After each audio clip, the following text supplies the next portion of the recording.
Tu m'écoutes? Oui, enfin... Jenny est complètement partie là. Depuis que Yann et elle sortent ensemble, elle est toujours en train de rêvasser. Mais non, c'est pas vrai. Oh si, c'est vrai. Ah ouais? Mais non, je pensais à un truc. C'est ça, ouais. Ça te prend tout le temps. T'es amoureuse, hein, c'est ça? Chut! Amoureuse, hein? Mais non, arrêtez. Amoureuse, hein? Allez, à vous. Ah, ça va. Bon, revenons-en aux choses sérieuses. Donc voilà, jeudi prochain, on devra tous aller chez Rebecca pour s'assurer qu'il n'y a plus aucune retouche à faire avec vos tenues et avec ma robe. Pas de souci. Au fait, c'est une date limite ou bien il faut vraiment qu'on y aille tous ensemble? Alors là, on y va vraiment tous ensemble. Je veux courir absolument aucun risque. Et toi, Jenny? Tu vas venir avec nous? Viens avec Yann, chérie d'amour. Arrête! Mais arrête, je suis sérieuse. Le soir venu, Yann et Jenny s'envoyèrent des messages.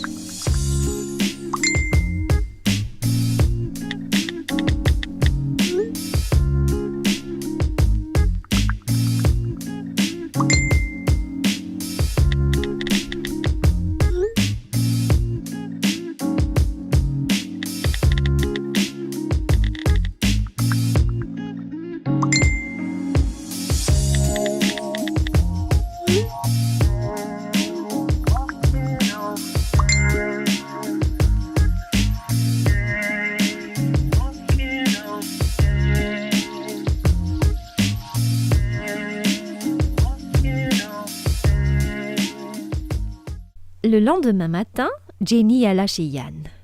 Il alla la chercher à la porte et l'embrassa pour lui dire bonjour. Puis il prit sa main et ils allèrent ensemble dans sa chambre. En traversant le salon, Jenny vit son parrain, lui sourit et lui dit bonjour. Bonjour, parrain. Le parrain était surpris. En effet, très sûr de lui ainsi que de sa magie, il était persuadé que Jenny n'allait jamais le reconnaître. Vous vous rappelez de moi quand même? Eh bien, Ça va, y a pas de souci. Je vous trouve toujours aussi cool. Au final, Parrain ne put rien répondre. Une fois arrivé dans la chambre de Yann, ce dernier lui demanda de patienter quelques minutes pendant que lui allait prendre une douche et se préparer. Jenny posa alors ses affaires sur le bureau de Yann. Quand soudain, un détail la percuta comme une foudre venue du ciel. Elle vit la veste bleue d'Amber accrochée à la chaise du bureau de son petit ami. Sur le coup, elle n'osait pas y croire. Tiens, c'est bizarre.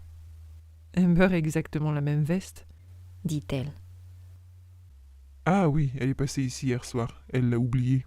Répondit Yann tout naturellement. Jenny ne comprenait pas ce qui était en train de se passer.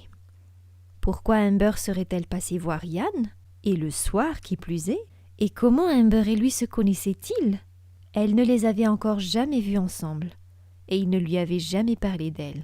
Et pourtant, il venait de lui répondre sans aucun détour quelconque. Ne sachant que dire, elle poursuivit alors. Ah, je savais pas que vous vous connaissiez. Bah si, on se connaît. Bon, je serai pas long. Fais comme chez toi. Puis il l'embrassa à nouveau et s'en alla vers la salle de bain. Mais une fois sous la douche, le téléphone de Yann se mit à vibrer. Il venait de recevoir un message. Mais comme il était bien trop loin, il n'entendit pas. En revanche, Jenny l'avait très bien entendu. Elle ne voulait pas empiéter sur la vie privée de son copain, mais le téléphone se mit à vibrer à nouveau. Lorsqu'elle s'en approcha, elle constata qu'il s'agissait d'Amber. Bien que sa conscience lui dît de détourner son regard, sa raison, en revanche, attisa sa curiosité. Elle prit un moment pour réfléchir.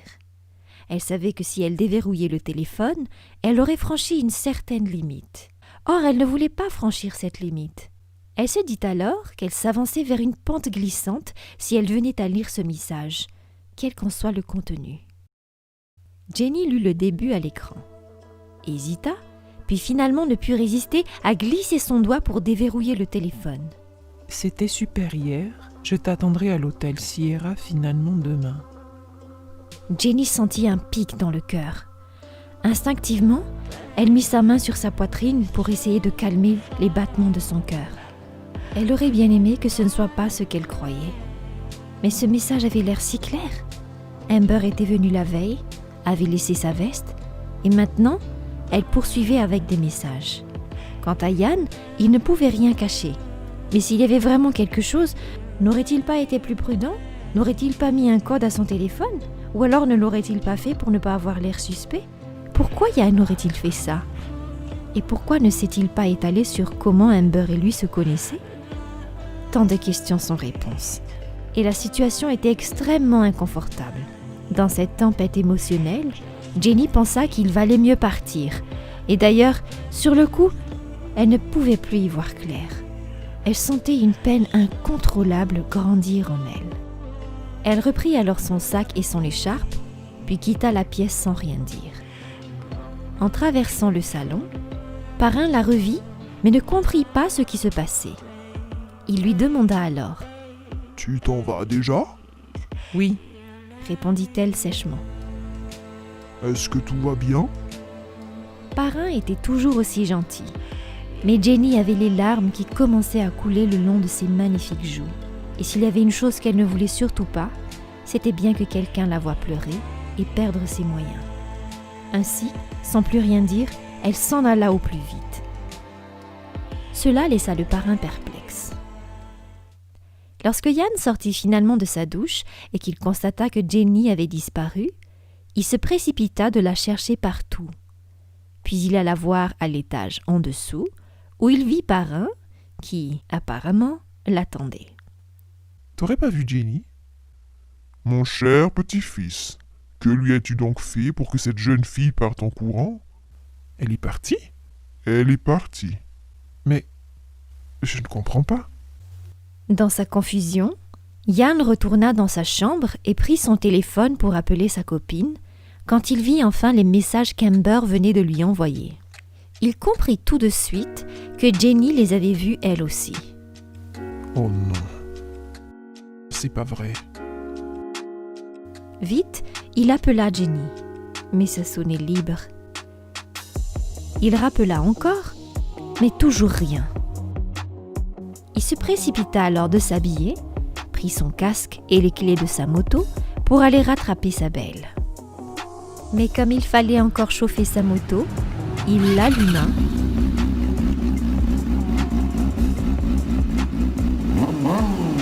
et rappela une fois de plus. Cette fois-ci, le téléphone de Jenny était carrément éteint. Au bout de quelques minutes, il put enfin partir. Étonnamment, il ne la trouva nulle part sur la route, ce qui l'inquiétait encore plus. Il alla quand même chez elle, mais ce fut Amber qui lui ouvrit la porte. « Dis donc, tu peux plus te passer de moi ou quoi ? Bon, t'as reçu mes messages ou pas ? » Amber, que ce soit clair, on va pas jouer à ça. Oh là là, on peut plus plaisanter alors. Est-ce que Jenny est là ? Ben non, elle est sortie tôt ce matin. Bon, tu pourrais lui dire que je suis passé quand elle sera rentrée ? Le truc c'est que je vais sortir là. Je rentre tard. Donc, tu devras lui dire toi-même. Bon, c'est pas grave, laisse tomber. Mais qu'est-ce qui ne va pas, Yann ? Tu as l'air tout bizarre. Rien, je dois y aller. À plus. Ça marche toujours pour demain ? Faut que je règle un truc d'abord. Puis il s'en alla. Jenny était introuvable. Sur la route, il s'arrêta encore et tenta de la rappeler. Mais cette fois-ci, c'était sur sa messagerie qu'il était tombé. Yann laissa alors un message. Bébé, s'il te plaît, rappelle-moi. Faut vraiment qu'on se parle. S'il te plaît. Ne sachant plus quoi faire d'autre, il retourna chez lui. Un peu plus tard, il essaya encore de la rappeler, mais sans succès. En guise de dernier recours, il alla alors voir sa sœur. Il n'aimait guère l'inclure dans ses histoires, mais comme il était réellement inquiet, il laissa ses principes de côté.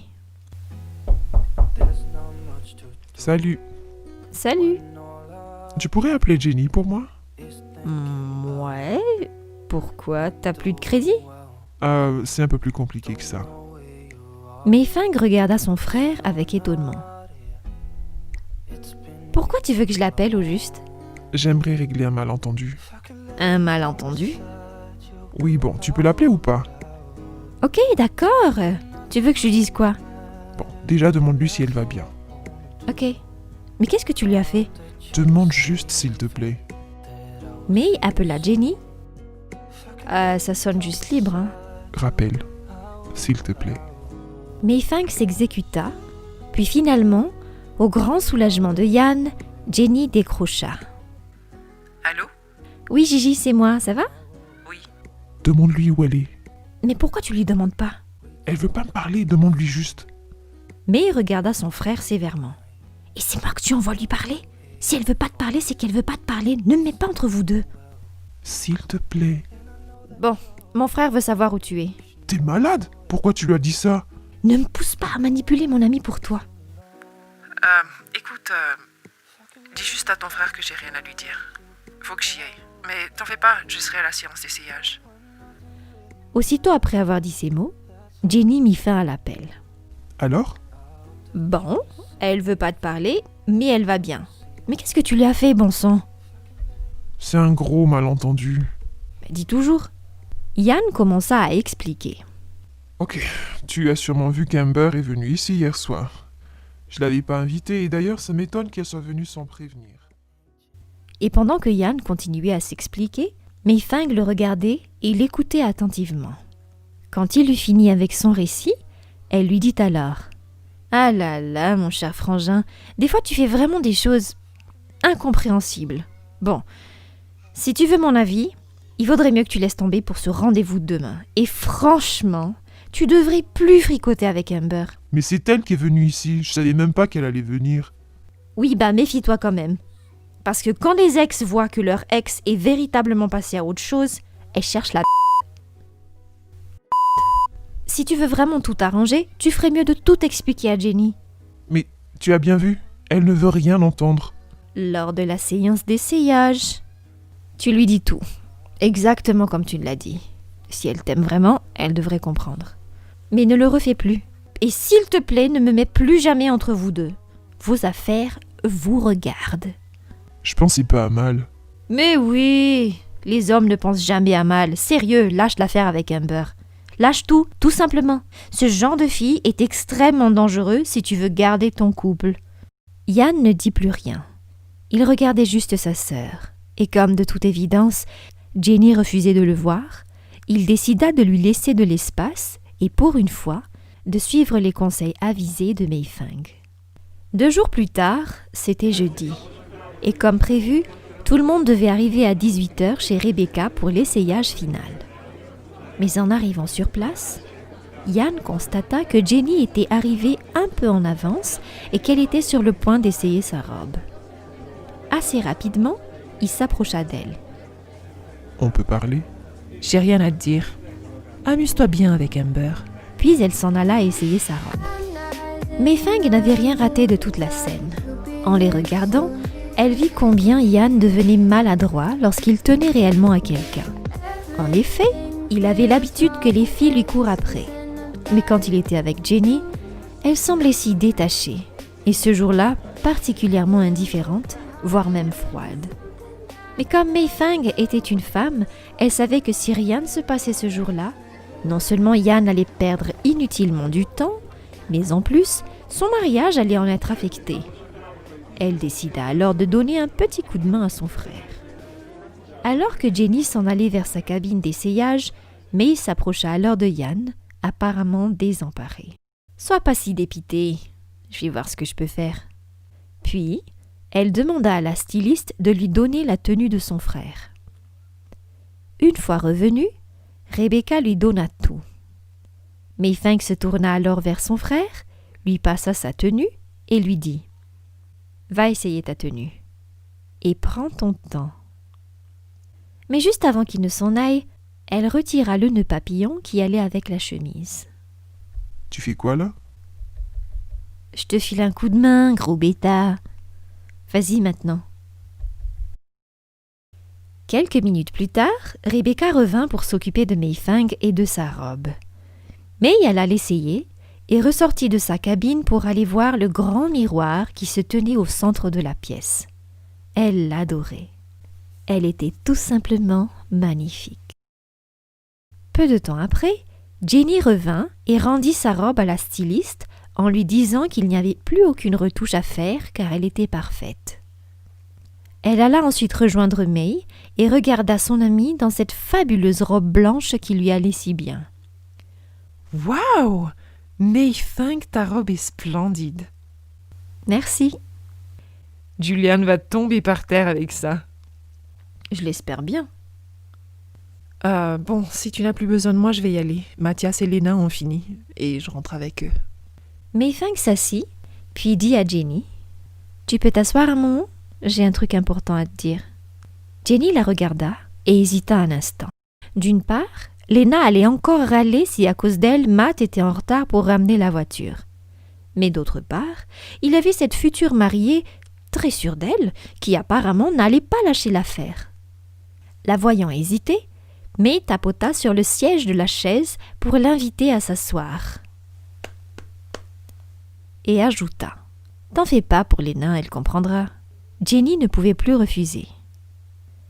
Une fois bien installée, May se tourna alors vers elle, lui sourit, puis lui dit « Écoute, je sais qu'il s'est passé un truc entre mon frère et toi, mais crois-moi, tu devrais lui laisser une chance de s'expliquer. » « Je peux pas le voir en ce moment, » répondit Jenny. « Bon, alors c'est moi qui te le demande. Juste pour un jour, un seul jour, le jour de mon mariage. Pourrais-tu, je t'en prie, essayer de ne pas lui en vouloir, s'il te plaît ?» Jenny prit un moment pour regarder son amie et respira profondément. Elle comprenait bien l'enjeu de la situation. May Fang ne se marierait qu'un seul jour de sa vie et ce serait bien dommage de lui gâcher ce jour à cause d'une dispute entre elle et Yann. Elle la regarda alors et lui répondit avec le sourire. « Bien sûr, May. T'es ma meilleure amie. » Satisfaite, May lui fit un grand sourire et lui dit « Ok, super !» Jenny se leva alors pour rejoindre Léna et Matt qui étaient à présent dehors. Mais quand elle s'apprêta à dire au revoir à May, cette dernière prit le nœud papillon qui se trouvait sur la petite chaise et lui dit « Avant de partir, tu pourrais passer son nœud papillon à Yann ? Mon incorrigible frère l'a oublié sur la chaise tout à l'heure. » En vérité, Jenny se doutait bien que tout ceci avait été bien orchestré par May Fang. Comme il était si pratique que ce nœud se trouvait juste là, et pourquoi ne pas l'avoir demandé à Léna ou tout simplement à la styliste ? Elle regarda alors May de façon un peu perplexe et lui dit « May, s'il te plaît, si j'y vais, je pourrais tacher ma robe. En plus, il me faudrait quelqu'un pour porter ma traîne. » Jenny la regardait encore, réfléchit un court instant, puis lui dit finalement « Bon, très bien. Il est dans quelle cabine ?»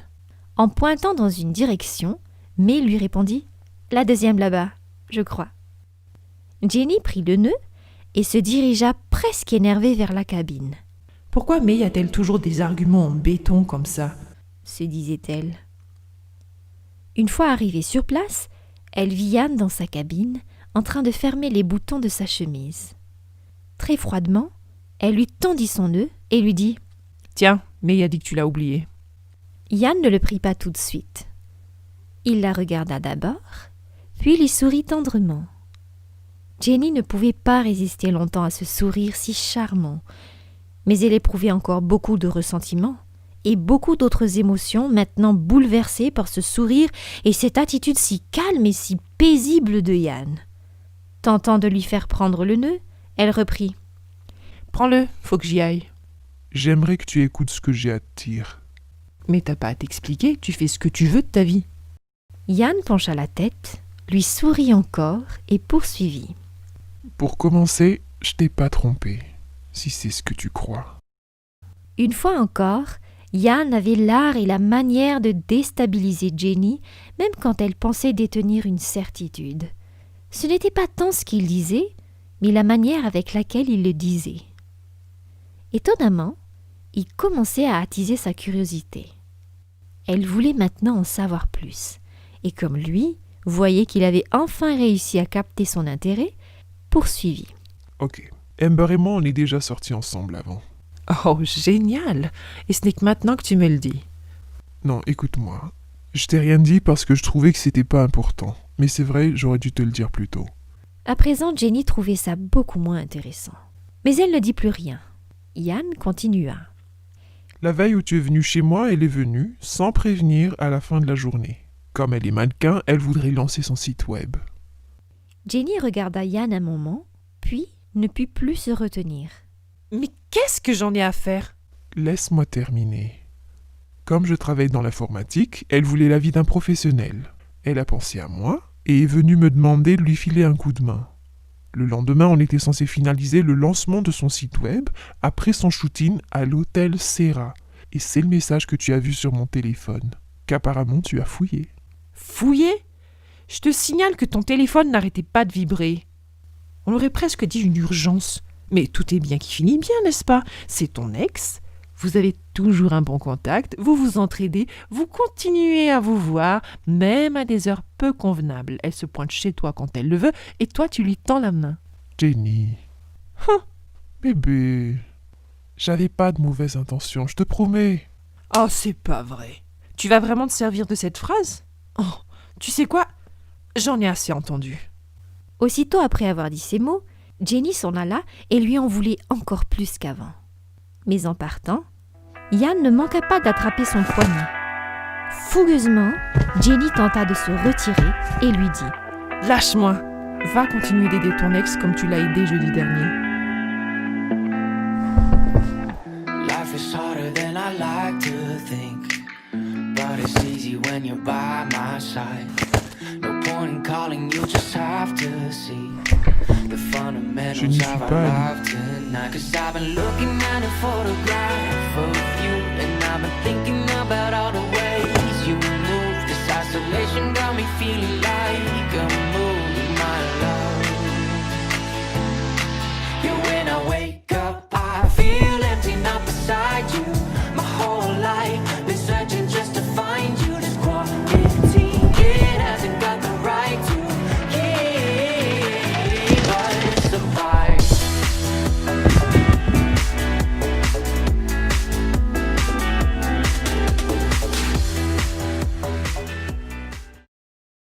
Et comme vous êtes encore trop jeunes, mes chers petits-enfants, c'est tout ce que je peux vous raconter.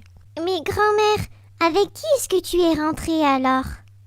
Oh, eh bien... Mais sérieusement, où est-ce qu'elle est? Ah, Léna, je crois qu'il vaudrait mieux que tu y ailles. Elle va rentrer avec nous. 1, 2, 3, you put your eyes on me. 5, 5, 6, and my feelings are mixed. 7, 8, 9, I just follow the signs. 10, kiss me.